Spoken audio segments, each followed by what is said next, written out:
بسم الله الرحمن الرحيم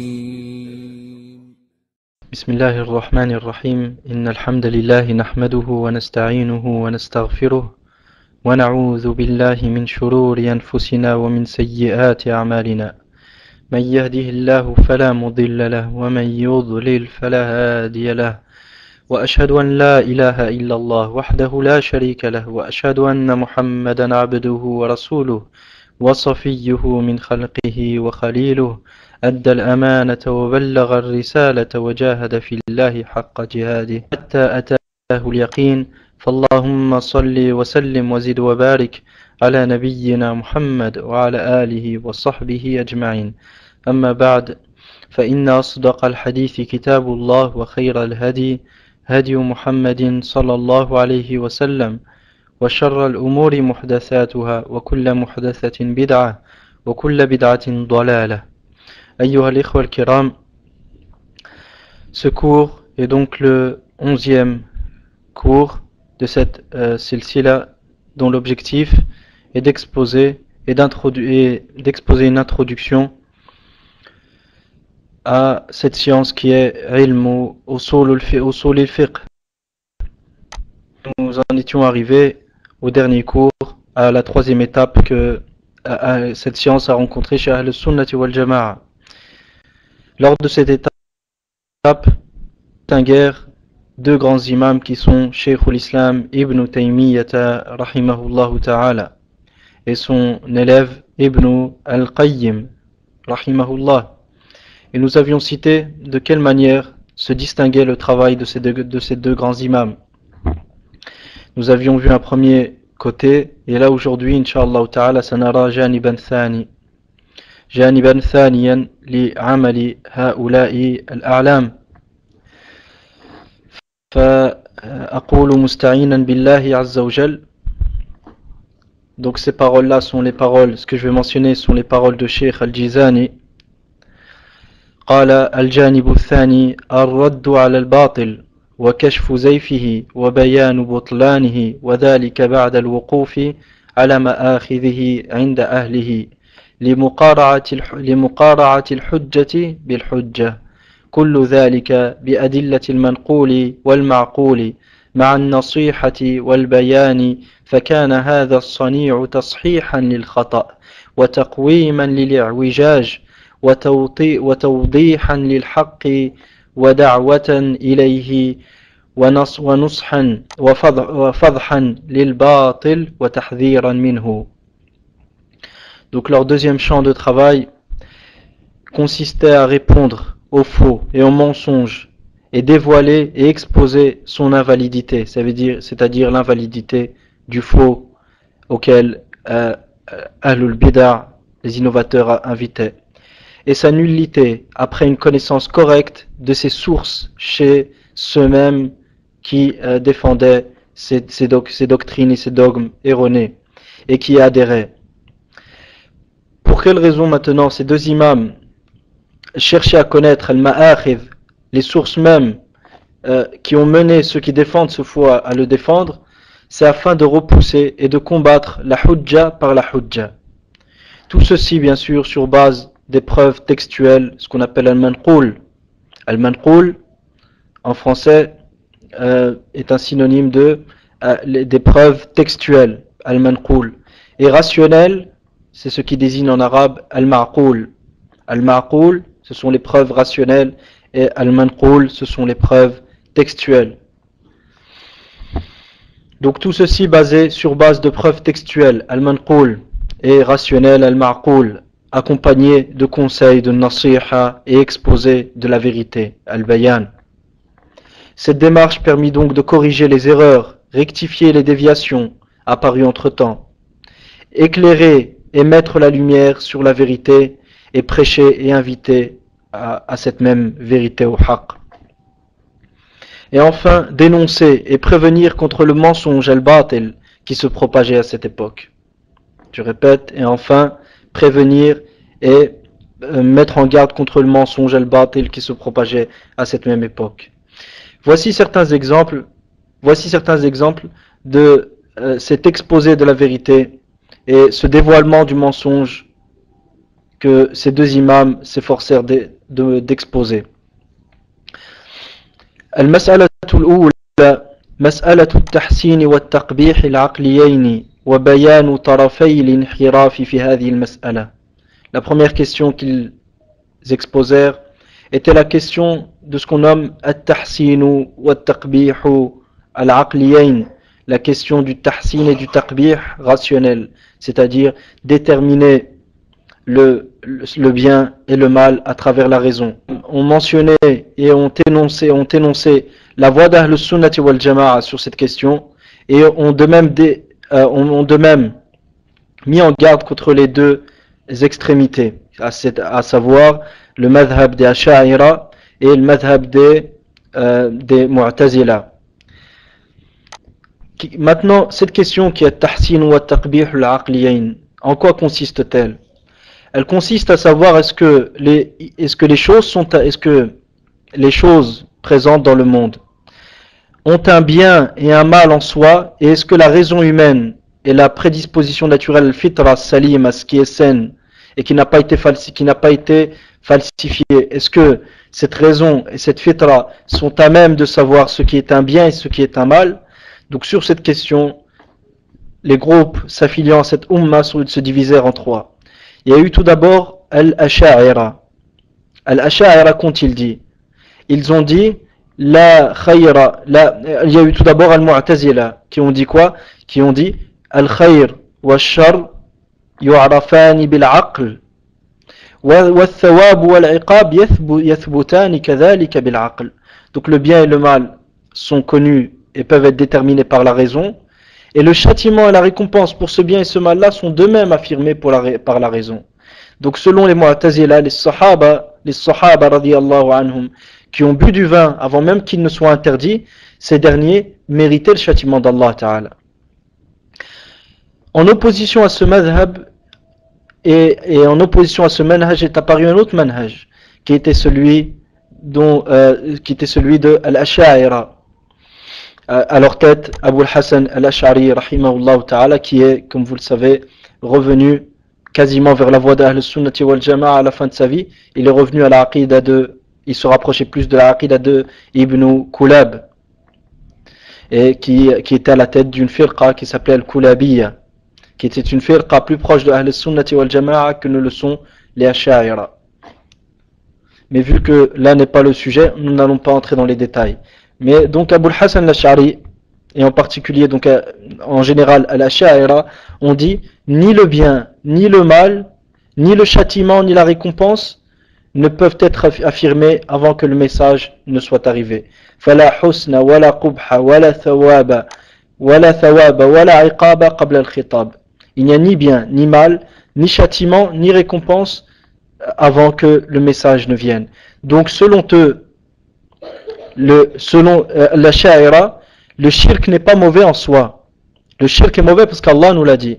Et c'est ce qui a mené l'imam Ibn Hazm rahimahullah ta'ala à dire une parole qui était assez grave. Dans Al-Muhalla, il dit rahimahullah, si Allah avait voulu, il aurait ordonné le shirk et il aurait récompensé éternellement au paradis celui qui fait du shirk. Et s'il l'avait voulu, il aurait interdit le tawhid et châtié éternellement en enfer celui qui commet le tawhid. Donc on imagine la gravité de cette parole. Mais cette parole-là, elle découle de quoi? Elle découle d'un asl, qui est que selon Ibn Hazm et selon la Sha'ira en général, le bien et le mal ne sont pas connus à travers ni la raison ni la fitra. Le bien et le mal sont connus à travers quoi? À travers les textes. Donc ce que les textes affirment comme étant un bien, c'est un bien. Et si les textes nous affirment que c'est un mal, c'est un mal. Et il n'y a pas de bien qui est connu avant les textes, ni de mal qui est connu avant les textes. La troisième position, c'est la position d'Ahl Sunnati wal Jama'a, et que Cheikh l'Islam Taymiyyah s'efforça d'exposer, de même que Ibn al-Qayyim rahimahullah, qui est que le bien et le mal sont connus par la fitra et par la raison, par le aql. Mais le châtiment pour le mal que la fitra a connu et que le aql a déterminé n'est mérité qu'après la récompense. Le châtiment n'est mérité qu'après la récompense. Al-husn wa al-qubh yathbutani qabla al-khitab, amma al-thawab wa al-iqab fala yathbutani illa ba'da al-khitab. Donc le châtiment n'est affirmé qu'après que le message ne vienne. Donc, ça c'est la position intermédiaire de Ahl-Sunnah. Donc le shirk par exemple est connu comme étant mauvais par la raison et par la fitra. Mais le châtiment n'est attribué qu'après que le message ne vienne. Avant que le message ne vienne, nul ne mérite le châtiment, bien que par sa même raison, il sait et il sait le mal de ce shirk-là. Donc ça c'était la première question que ces deux imams s'efforcèrent d'exposer. Et par la même occasion, ils ont mis en garde contre les deux extrêmes déviantes à ce sujet, à savoir Al-Mu'tazila et Al-Asha'ira, à savoir Al-Mu'tazila et Al-Asha'ira.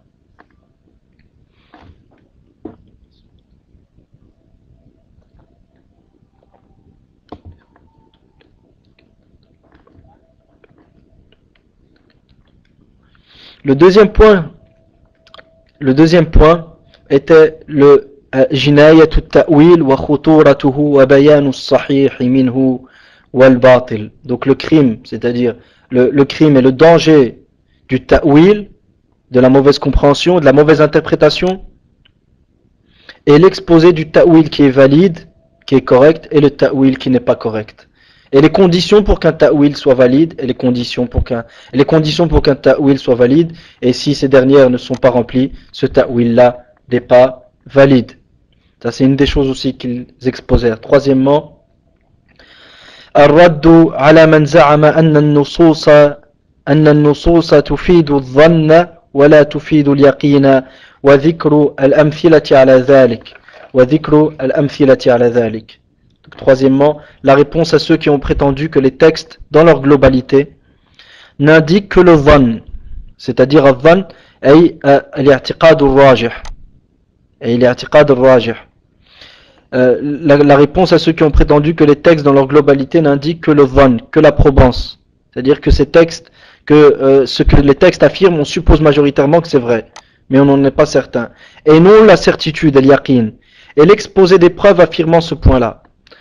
Donc, Ibn al-Qayyim et Cheikh l'Islam Taymiyyah s'efforcèrent d'exposer ce point-là et de montrer que les textes tufidu al-yaqin, parce que al-falasifa ils ont dit quoi? Ils ont dit les textes la tufidu illa al-dhann, amma al-aql fahuwa قطعي الدلالة فإذا تعارض الظني والقطعي فنقدم العقل بأمر الله عز وجل وامتثالا لأمر الله. Donc les philosophes à cette époque-là, ils ont dit quoi? Ils ont dit les textes n'indiquent que la supposition majoritaire quand à leur dalala. Mais la raison, ce qu'elle affirme, c'est certain. Donc si nous avons une opposition entre l'aql et le naql, nous qaddimu al-aql ala qawlihim. Donc ils ont dit s'il y a une opposition entre les textes et la raison, on fait passer les textes avant la raison avant même les textes. Ça c'était la parole des philosophes et c'est que ces deux imams s'efforcèrent dont les deux imams s'efforcèrent d'exposer la fausseté. رابعا درء التعارض بين العقل والنقل وإقامة الدليل والشواهد على ذلك. Quatrièmement, rejeter l'idée d'une contradiction entre la raison et les textes et l'établissement ou l'exposé des preuves et des témoins qui rejettent cette théorie-là. Quelle théorie? Qu'il y a une contradiction entre la raison et les textes. Il n'y a pas de contradiction entre l'aql as-sarih ou an-nass as-sahih. Il n'y a pas de contradiction entre l'aql as-sarih as-salim et entre an-nass as-sahih. Entre la raison saine et explicite, ce que la raison indique d'une manière explicite, et entre les textes authentiques, il n'y a jamais de contradiction. Donc ces deux imams s'efforcèrent d'exposer ce point-là, qu'il n'y a pas de contradiction entre ces choses, et de répondre aux ambiguïtés de ceux qui prétendent le contraire.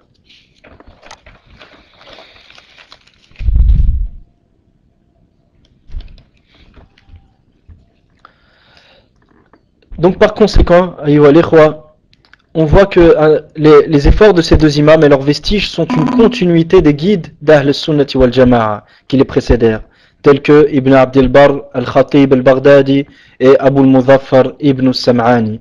Sans oublier bien sûr l'éminent imam l'imam Muhammadou Ibn Idris al-Shafi'i et autres parmi les imams d'Ahl Sunnati wal Jama'a. Ajoutons à ça que ces deux imams, à savoir Cheikh l'Islam Ibn Taymiyyah et Al-Allama Ibn al-Qayyim, rectifièrent les idées erronées présentes dans les livres d'Al-Usul des Mutakallimin. Aussi, l'œuvre de ces deux imams représente premièrement une étude rectificative, des ouvrages d'Usul al-Fiqh sur la voie des mutakallimin. C'est une étude rectificative qui a eu pour but de rectifier certaines erreurs qui sont apparues sur la voie des mutakallimin. Et la voie des mutakallimin, je répète, à la tête de cette voie-là, il y a l'imam al-Shafi'i rahimahullah. Et cette voie-là se distingue de la voie de al-Fuqaha, qui sont les savants de l'Ahnaf. Al-Mutakallimin, dans leurs ouvrages, on trouve très peu de amthila tatbiqiyya ou de furu' qui permettent d'y voir plus clair quant au véritable sens et à la réelle portée des qawa'id al-usuliyya. Donc dans ces ouvrages-là, à travers le temps, c'est-à-dire à savoir quasiment 8 siècles, une traversée de 8 siècles, certaines erreurs sont apparues. Donc l'effort de ces deux imams s'est concentré aussi sur le fait de rectifier les erreurs qui sont apparues dans ces ouvrages-là. Deuxièmement, c'était une critique de leurs règles et de leurs écoles. Ils ont apporté un aqd, une critique qui était constructive, et qui n'avait pas pour but de descendre simplement. Ils ont apporté une critique constructive et positive des règles et des écoles des mutakallimin. Et de même que troisièmement, ce fut un exposé de leurs qualités et leurs défauts. Ils ont montré aussi bien les qualités de cette voie-là qui était manhaj al-mutakallimin que les défauts qui étaient présents. Tout ceci sur base de la voie et du manhaj des salaf salih, radiyallahu anhum wa rahimahumullah. Donc si nous voulions extraire avec précision les vestiges de ces deux imams dans Usul al-Fiqh, nous serions face à d'énormes difficultés. Vu le travail et l'apport scientifique fournis par ces deux imams, nous serions face à d'énormes difficultés vu la grandeur de l'héritage scientifique laissé derrière eux d'un côté. Ça c'est le premier point. Et de l'autre côté, leur sujet, très souvent on rencontre dans les livres de ces deux imams, et plus particulièrement Cheikh al-Islam ibn Taymiyyah,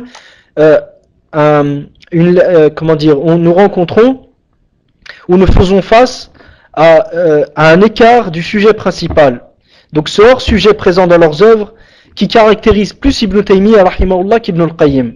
Donc lorsque l'un d'entre eux rahimahullah débute un sujet, il passe à un autre, qui le fait passer à un troisième et ainsi de suite. Donc c'est pourquoi vu ces deux points-là, premièrement la grandeur du vestige scientifique et de l'héritage scientifique qu'ils ont laissé derrière eux, et deuxièmement qu'il est très difficile de centrer un sujet et d'y rester du début à la fin. Donc, vu ces points-là, il est plus qu'important, il est plus qu'essentiel de réunir les thèmes usuliyya, c'est-à-dire les thèmes qui ont un trait au domaine de usul fiqh, de ces deux imams dans deux listes distinctes. Donc, lorsque le cheikh ici, Al-Jizani, parle de deux listes distinctes, c'est parce que justement, et à la fin de son ouvrage qui est Ma'alim Usul al-Fiqh 'inda Ahl al-Sunnah, il a établi deux listes, et chacune de ces listes-là montre à quel passage, par exemple, il cite un sujet qui est, comme nous avons vu, at-taqbih, at-tahsin wa at-taqbih al-aqliyayn, le tahsin et le taqbih rationnel. Et il va te dire où Ibn Taymiyyah en a parlé, où Ibn al-Qayyim en a parlé. Donc ce travail-là que le cheikh a fourni est une facilité qui est donnée afin de comprendre et de voir la richesse du travail de ces deux imams-là. Et à cette occasion, le cheikh dit, à cette occasion, nous pouvons suggérer deux œuvres indépendantes de ces deux imams dans le domaine de Usul al-Fiqh. Donc ces deux imams ont écrit deux œuvres, et comme nous allons voir, l'une d'entre elles est une... Cheikh al-Islam Taymiyyah il a écrit partiellement, il n'est pas le seul auteur de cet ouvrage. Ils ont deux œuvres qui sont dédiées et exclusivement vouées au domaine de Usul al-Fiqh. La première, Kitab al-Muswadda, Kitab al-Muswadda de Ali Taymiyyah, de la famille Taymiyyah. Et nous allons voir pourquoi on dit de Ali Taymiyyah.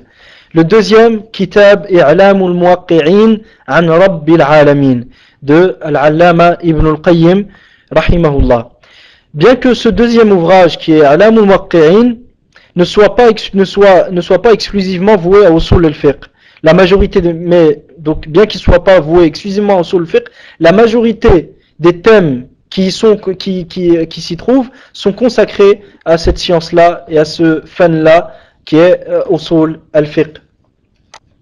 Maintenant, ce qui est de Al-Muswadda, Al-Muswadda, dont on a parlé de la famille Al-Taymiya, c'est à l'origine un ensemble d'avis, de Al-Qadi Abu Ya'la, celui qui a écrit Al-Umda fi usul al-fiqh, qui est le premier Hanbali à avoir écrit un livre fi usul al-fiqh, Al-Qadi Abu Ya'la.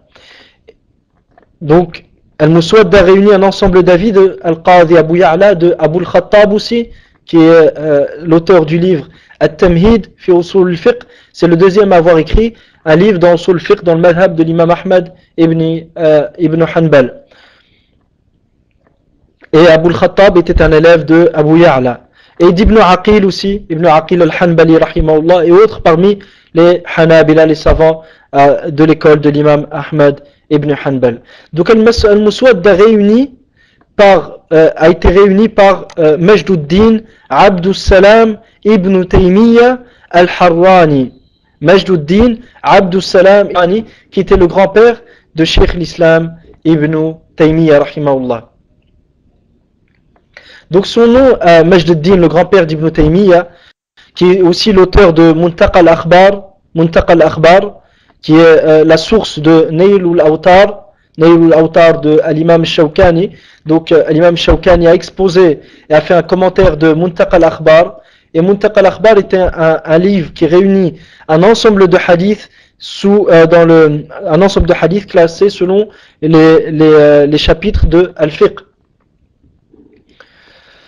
Donc Al-Majd ibn Taymiya rahimahullah s'appelle Abdus Salam ibn Abdillah. Donc Abdus Salam, fils de Abdullah, fils de Abu al-Qasim, Al-Khadr ibn Muhammad, fils de Muhammad, ibn Ali, fils de Ali, ibn Taymiya. Abu al-Barakat al-Harrani.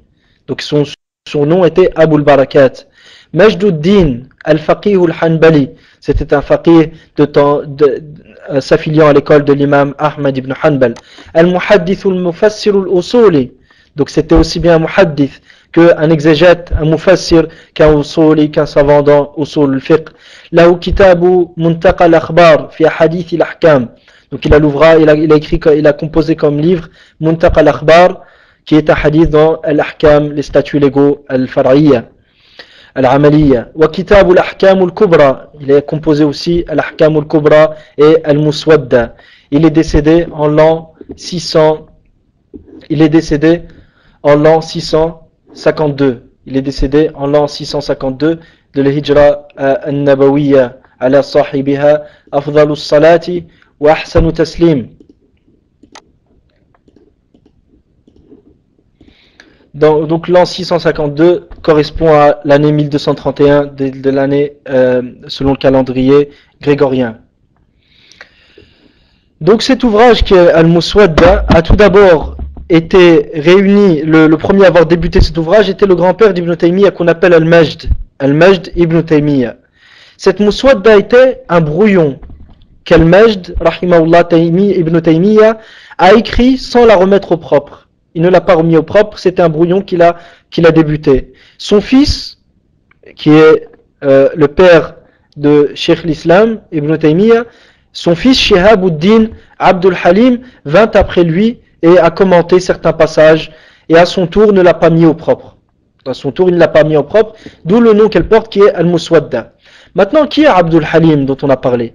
Abdul Halim se nomme Abdul Halim ibn Abdus Salam ibn Abdillah ibn Taymiyyah Al-Harrani, Shihabuddin, son surnom était Abu al-Mahasin ibn al-Majd. On le nommait aussi le fils de Al-Majd qui était le grand-père de Cheikh l'Islam ibn Taymiyyah. Atqan al-madhhab al-Hanbali wa darrasa wa afta. Donc il a excellé dans le madhhab de l'imam Ahmad ibn Hanbal et il a enseigné et il était arrivé au degré de al-fatwa.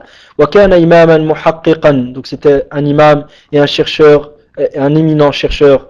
وله يد طولة في الفرائض والحساب. De même qu'il avait un grand niveau dans le domaine de l'héritage. قيل عنه كان من أنجم الهدى وإنما اختفى من نور القمر وضوء الشمس. كان من أنجم الهدى وإنما اختفى من نور القمر وضوء الشمس إشارة إلى أبيه وابنه. توفي سنة 682 بعد المئة السادسة الأولى. Donc il est mort en l'an 682 de l'Hijra al-Nabawiyya. Donc voir Shazurat al-Dhahab. Donc le deuxième à avoir travaillé cet ouvrage était le père d'Ibn Taymiyyah, donc Abdul Halim Shihabuddin. Puis vint le tour de Cheikh l'Islam Ahmad ibn Abdul Halim qui en commenta une partie, la laissant toujours au brouillon. Et durant toutes ces étapes, cette œuvre est restée sous forme de brouillon, jusqu'à la venue de l'un des élèves de Cheikh l'Islam ibn Taymiyyah, du nom de Ahmad ibn Muhammad ibn Abdel Ghani al-Harwani, puis le Dimashqi, ce qui était un faqih, un juriste hanbali, Shihabuddin Abul Abbas, qui est décédé en l'an 745 de l'Hijra, et qui correspond à l'an 1324 de l'année du calendrier grégorien. Qui, donc c'est cet imam-là, a assemblé cette œuvre, Al-Muswadda, il l'a assemblé, donc il s'est occupé, il s'est occupé de l'assembler en premier lieu, de l'ordonner, et il l'a écrit au propre, et démêla les différentes parties. Donc premièrement, il a assemblé cette œuvre, il l'a ordonnée, il l'a classée, et il l'a écrit au propre, et il a démêlé les différentes parties. Il distingua ainsi les paroles de son cheikh qui était Cheikh l'Islam Ibn Taymiyyah, en disant Qala Shaykhuna. Donc quand c'était Ibn Taymiyyah qui parlait, il disait notre cheikh a dit. Lorsque c'était son père Abdul Halim rahimahullah qui parlait, il disait Qala walidu Shaykhina, le père de notre cheikh a dit. Et quand c'était le grand-père Cheikh l'Islam Taymiyyah, al-Majd, il le laissa muhmalan, sans commentaire, il le laissait comme tel. Ce livre qui est le Muswadda assemble un grand nombre d'avis de savants hanbalites dans Usul al-Fiqh, se faisant donc une référence dans le madhab de l'imam Ahmad ibn Hanbal dans un grand nombre de sujets dans le domaine de Usul al-Fiqh. Donc ce livre est quasiment une référence pour savoir la position des savants du madhab de l'imam Ahmad ibn Hanbal dans le domaine de Usul al-Fiqh. Cependant, ce livre a besoin de ce qui suit. Premièrement, un tanqih, des retouches.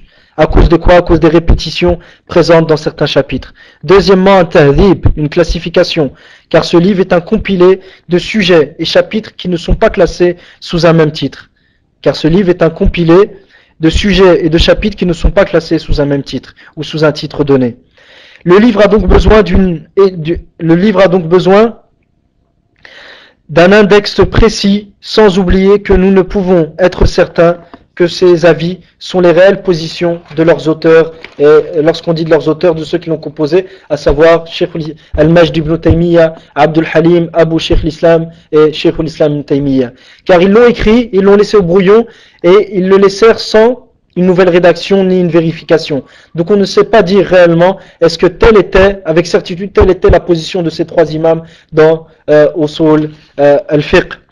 Mais quoi qu'il en soit, ce livre a besoin d'un index précis, et ces choses-là dont on a parlé, qui sont ce travail qui doit être fourni vis-à-vis de ce livre-là, une certaine partie a commencé lorsque ce livre est apparu dans les librairies, à savoir en l'an 1405 de l'Hijra al-Nabawiyya ala sahibiha afdalus salati wa ahsanu taslim, qui correspond à l'an 1984, à Dr Ahmed al-Dhuri, Dr Ahmed al-Dhuri a authentifié ce livre-là, et ce livre est sorti, et a authentifié ce livre-là en l'an 1405, donc comme on a dit, et ce livre est apparu en 1422 qui correspond à l'année 2001 du calendrier grégorien. Mais avant ça, Cheikh Mohammed Muhyiddin Abdul Hamid a authentifié cela, commenté par la même occasion. Il l'a authentifié et il l'a commenté. Donc ici, ce qui concerne Al-Muswadda. Donc si jamais un jour vous entendez parler de ce livre, vous savez en quoi consiste le contenu de ce livre-là. Donc ce sera déjà d'une certaine aide pour vous et pour les frères qui souhaitent s'intéresser un peu plus à ce ilm. Le deuxième livre dont on a parlé, qui était I'lam al-Muwaqqi'in de l'imam al-Allama Ibn al-Qayyim rahimahullah, dans cet ouvrage, cet éminent savant qui est Ibn al-Qayyim a énoncé un nombre de thèmes de usul al-fiqh, parmi lesquels le premier al-qiyas, les conditions de al-qiyas, les piliers de al-qiyas, al-qiyas qui est valide, le qiyas qui n'est pas valide, c'est-à-dire al-qiyas sahih ou al-qiyas ou al-batil. De même qu'il a mentionné la question de al-istishab, qui est la continuité de la règle et du hukm de base. Ça, nous le verrons par après, Inch'Allah ta'ala. Qu'est-ce que al-istishab? Donc Ibn al-Qayyim en a traité et l'a étudié. La troisième question que Ibn al-Qayyim a traité, dont il a traité, est le at-taqlid, le conformisme. Dans quel cas il est permis, dans quel cas il est interdit et quel est son hukm dans la sharia. Le quatrième point aussi, nous avons az-ziyadatu ala an-nas, ce qu'on appelle ziyadatu thiqa certaines fois, qui est que c'est le rajout d'une personne qui est de confiance, ou le rajout d'une manière générale. Quand est-ce qu'il est pris en compte, quand est-ce qu'il n'est pas pris en compte. Ziyadatu da'if, mata hal tu'tabar am la, wa ziyadatu thiqa kadhalik. Donc tout ça, Ibn al-Qayyim en a parlé, qui est un sujet bien sûr dans l'usul à la base. C'est un sujet de usul à la base, mais dont Ibn al-Qayyim a traité dans son livre I'lam al-Muwaqqi'in. Cinquièmement, qawlu sahabi, la vie d'un sahabi. Quand est-ce qu'il est pris en compte, quand est-ce qu'il n'est pas pris en compte. Sixièmement, dilalatul alfaz ala al-zahir. Dilalatul alfaz ala al-zahir. L'indication des termes dépend de leur sens apparent. Et qu'en est-il de ce sujet-là? Donc, l'imam, rahimahullah, on a traité.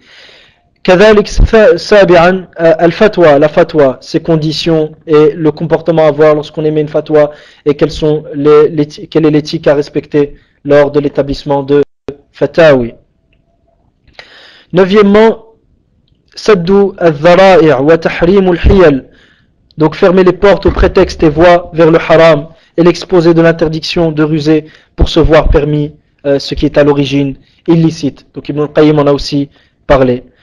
Neuvièmement, laysa fi shari'ati ma yukhalifu al-qiyas. La sharia ne comporte rien qui s'oppose au qiyas qui est valide. Le qiyas sahih s'accorde avec un nas, avec les textes. Et il n'y a pas un qiyas qui est valide qui s'oppose aux textes comme certains l'ont prétendu. Et Ibn al-Qayyim a aussi développé d'autres thèmes comme ذكر أئمة الفتيا من الصحابة والتابعين ومن بعدهم. Il mentionna aussi les maîtres de la fatwa parmi les sahaba, les tabi'in et ceux qui leur succédèrent sur la même voie. Deuxièmement, شرح خطاب عمر رضي الله عنه في القضاء. Il a fait le commentaire et l'exposé du discours que Omar a fait dans l'écrit de Omar, dans la manière de juger lorsqu'un litige se présente à toi et que Omar a envoyé à Abu Musa al-Ash'ari radiyallahu anhu.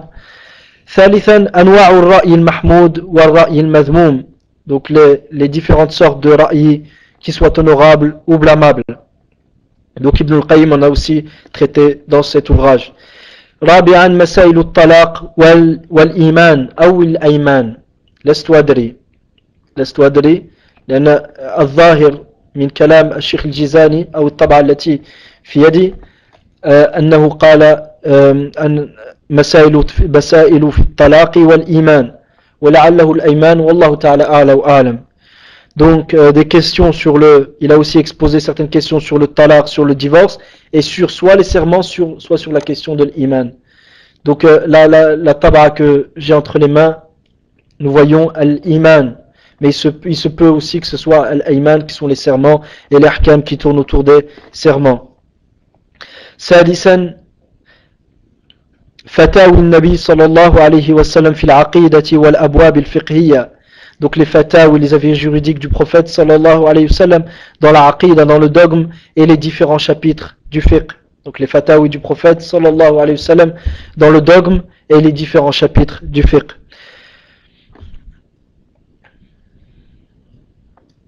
سادسا أمثلة في الحيل المباحة والباطلة. Donc sixièmement, il y a des exemples de ruses permises et les ruses qui sont invalides.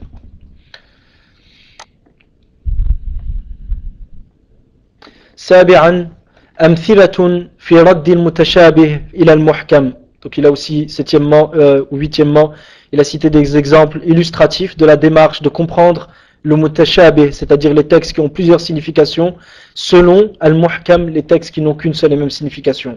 Donc il a mentionné des exemples illustratifs de cette démarche que chacun se doit de faire, qui est de comprendre al-mutashabih, c'est-à-dire les textes du Coran et de la Sunna qui ont plusieurs significations, selon al-muhkam qui n'a qu'une seule et même signification. Donc Ibn al-Qayyim a mentionné plusieurs exemples pour prouver cette démarche-là et mettre la lumière sur cette démarche. Donc, ayyuha al-ikhwa, nous voyons que ce livre se distingue par le grand nombre d'exemples fiqhi, d'exemples juridiques, qui illustrent et mettent la lumière sur les règles d'al-usul. Ça, c'est une première chose et qui est une mise et une chose qui distingue clairement cet ouvrage de beaucoup d'autres ouvrages.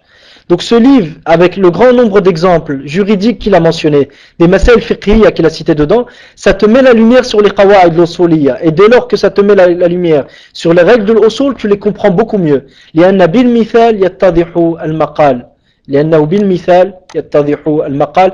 Car à travers les exemples, les propos des gens ou ce que la personne va dire devient de plus en plus clair ou se clarifie. Deuxièmement, il expose, rahimahullah, dans cet ouvrage, la sagesse, al-hikma min al-tashri' de la législation d'Allah Ta'ala, et les maqasid, les objectifs de cette sharia. Donc cet ouvrage expose la sagesse de la législation et les objectifs, les maqasid. Qu'est-ce que vise cette législation qui est la législation d'Allah Ta'ala? Par exemple, il a répondu dans cet ouvrage à ceux qui ont prétendu qu'Allah peut réunir dans un même hukm deux choses, dans un même hukm, dans les ahkam, entre deux choses qui sont opposées. Et il peut séparer dans le hukm deux choses qui sont semblables sans aucune distinction entre les deux. Ou sans aucune distinction qui a un effet, c'est-à-dire mu'athira. Certains ils ont prétendu ça. Le premier à avoir prétendu ça est An-Nadham al-Mu'tazili. An-Nadham al-Mu'tazili, qui est le premier à avoir prétendu qu'Allah peut réunir entre deux choses distinctes, entre deux choses qui sont complètement distinctes et leur donner le même hukm, et il peut séparer entre deux choses qui sont semblables et qui n'ont aucune distinction qui pousserait à ce qu'ils aient un hukm qui soit différent. Le premier à avoir prétendu ça, c'est An-Nadham, puis d'autres qui ont suivi, que parmi les Al-Zahiriyya qui ont aussi cette prétention-là, qu'Allah peut réunir entre deux choses distinctes et se rassembler entre deux choses entre semblables. Et il peut rassembler entre deux choses il peut séparer entre deux choses qui sont semblables. Et c'est ce qui a poussé aussi An-Nadham à renier Al-Qiyas. C'est ce qui a poussé An-Nadham al-Mu'tazili à renier Al-Qiyas. Et c'est ce qui a poussé aussi d'autres personnes par après à renier Al-Qiyas et dire que lorsque deux choses sont semblables, ça ne veut pas dire qu'il y a le même hukm, car Allah peut réunir entre deux choses Allah peut séparer entre deux choses qui sont distinctes, Allah peut séparer entre deux choses qui sont semblables en apparence. C'est ce qu'ils ont prétendu, et on verra d'autres exemples, Inch'Allah Ta'ala, au prochain cours, pour mettre la lumière un peu sur cette question-là. On mentionnera un certain nombre d'exemples. Est-ce que An-Nadham al-Mu'tazili a cité comme shubha pour remettre en cause ce principe qui est le qiyas, et les exemples qu'il a donnés, dans lesquels, selon lui, Allah a réuni entre deux choses qui sont distinctes, et il a séparé entre deux choses qui sont semblables. On verra ça, Inch'Allah Ta'ala, au prochain cours, pour justement qu'on comprenne mieux le travail de ces deux imams qui sont Ibn al-Qayyim et Cheikh l'Islam Taymiyyah et Ibn al-Qayyim rahimahullah Ta'ala. Donc cet ouvrage qui est Alam al-Muwaqqi'in donc expose la sagesse de la législation et les objectifs de cette législation-là. Et cet ouvrage se distingue aussi par la qualité de l'exposé qui s'y trouve. Et la qualité de l'exposé et du style. Le style d'écriture est un style qui est très plaisant et c'est un style très plaisant et qui est simple. Quatrièmement, l'abondance de hadiths de hadiths dans cet ouvrage-là. Et les textes aussi selon les sahaba et les tabi'in radiyallahu anhum. Cinquièmement, les avis détaillés de certains imams de cette communauté que l'imam al-Qayyim rahimahullah a mentionné dans son ouvrage. Donc en ce qui concerne le style, je reviens simplement dessus, c'est la qualité, la beauté du style surtout. La simplicité, il se peut que ça soit plus ou moins simple pour une personne, il se peut que ça soit plus simple pour une personne que pour d'autres, mais quoi qu'il en soit, un arabi, quelqu'un qui qui comprend convenablement la langue arabe, ce style lui sera très très plaisant. Et il trouvera une beauté dans ce style d'écriture. Et parmi les exemples de cette abondance de hadiths et des textes selon les sahaba et les tabi'in, radiyallahu anhum, il y a les textes que l'imam al-Qayyim a mentionnés, qui sont très très importants pour montrer que le qiyas est une base et un fondement dans la religion qui est accepté et qui n'est pas, comme le disent al-Zahiriya, un tashri' en dehors d'Allah Azza wa Jal, ou une bid'a muhdatha, ou une hérésie dans la religion d'Allah Ta'ala. Donc Ibn al-Qayyim a cité un grand nombre de textes et de textes des Sahaba radiyallahu anhum qui utilisaient eux-mêmes le qiyas. Donc pour ceux ici, donc ça c'est un commentaire, ça ne rentre pas dans les paroles de l'imam Jizani, de Sheikh al-Jizani. Donc pour ceux qui nient, qui remettent en cause le qiyas, il faut savoir Ibn al-Qayyim, que nous allons voir Inch'Allah dans un cours à part entière et indépendant de ces cours-là. Donc l'ensemble de ces textes qu'Ibn al-Qayyim rahimahullah a mentionné, il y a deux solutions. Soit les Sahaba ont innové un manhaj et un tashri', ils ont légiféré en dehors d'Allah Azza wa Jal, et ils ont innové une hérésie. Et les autres sahaba qui ont vu que ces sahaba-là qui ont utilisé le qiyas, ils ont vu que les sahaba ils ont utilisé le qiyas, ils ont gardé le silence. On a deux solutions. Soit on prétend que les sahaba sakatu anil munkar, ils ont gardé le silence face à un munkar, et qui était une nouvelle base dans la religion qui venait d'apparaître. Donc soit on prétend ça, et la yakhfakum, ne vous échappe pas la parole du prophète sallallahu alayhi wa sallam, celui qui garde le silence face à une vérité est un shaitan akhras, est un shaitan silencieux, ou un shaitan muet. Ou et de même la parole d'Allah Azza wa Jal, kuntum khayra ummatin ukhrijat linnas ta'muruna bil ma'ruf wa tanhauna 'anil munkar. Donc vous êtes la meilleure communauté qui est émergée pour les gens, vous ordonnez le bien et vous interdisez le mal. Donc il n'y a pas un mal si ce n'est que les sahaba l'ont interdit. Il est impossible qu'un mal arabe et que tous y gardent le silence pour le blâmer. Personne ne le blâme.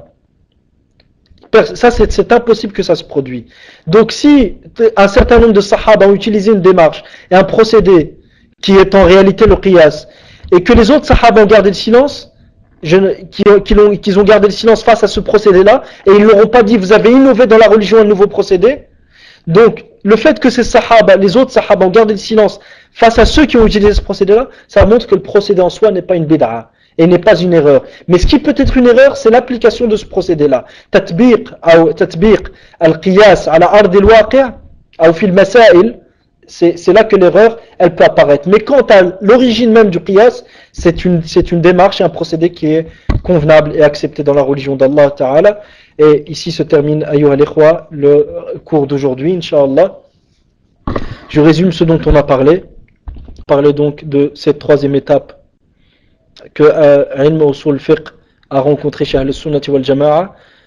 Dans le cours précédent, nous avions parlé du premier côté, ou de la première optique par laquelle nous pouvons observer les efforts de ces deux imams qui sont Cheikh l'Islam Ibn Taymiyyah et Ibn al-Qayyim rahimahullah. Dans ce deuxième cours, donc dans le cours d'aujourd'hui, nous avons vu quoi?